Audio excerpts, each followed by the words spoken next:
பேசுறாங்களே, நான் வந்து காஞ்சிபுரத்துக்கு போய் காஞ்சிபுரம் பட்டு வாங்கணுமான்னு, அதே தானுங்க நானும் கேக்குறேன்.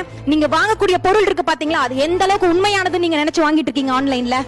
ஆத்தென்டிகேட் ப்ரொவைடர் அசோசியேஷன் ஒரு இன்ஸ்டிடியூஷன் வந்துட்டு ஒரு சர்வே எடுத்தாங்க டெல்லியில, கிட்டத்தட்ட 17 ஸ்டேட்ல எடுத்தாங்க. அந்த 17 ஸ்டேட்ல 80% ஆன்லைன்ல விற்கக்கூடிய பொருட்கள் அத்தனை போலியானது, டூப்ளிகேட்ஸ்.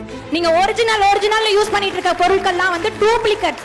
என்னமோ பெருசா பேசுறீங்க, நாங்க வந்து சிறு குறு வியாபாரிகளை வந்துட்டு மதிக்கிறோம் அப்படின்லாம் பேசுறீங்களே. ஏறு கூட்டி அந்த வயல்வெளியில நின்று அந்த எடுத்துட்டு வந்த நெல்லையும் பயிரையும் அந்த வயக்காட்டுல போட்டோம் மார்க்கெட்ல வந்து விற்கக்கூடிய அந்த வியாபாரிகள் யாரும் நீங்க நினைக்கிற மாதிரி கார்பரேட்ல இருக்கக்கூடிய இந்த மால்ஸ்லயோ இல்ல சூப்பர் மார்க்கெட்லயோ வந்து விற்கல. இவங்களும் அத்தா 5 ரூபாய்க்கு அந்த முள்ளங்கி தாத்தா 2 ரூபாய்க்கு சேர்த்து அந்த இஞ்சத்தா ஆத்தான்னு விற்கிற 60% மக்கள் தான் நம்ம தமிழ்நாட்டுல இருந்துட்டு இருக்காங்க. அந்த மக்களை நீங்க பாருங்கன்னா நான் உங்களை சொல்றோம்.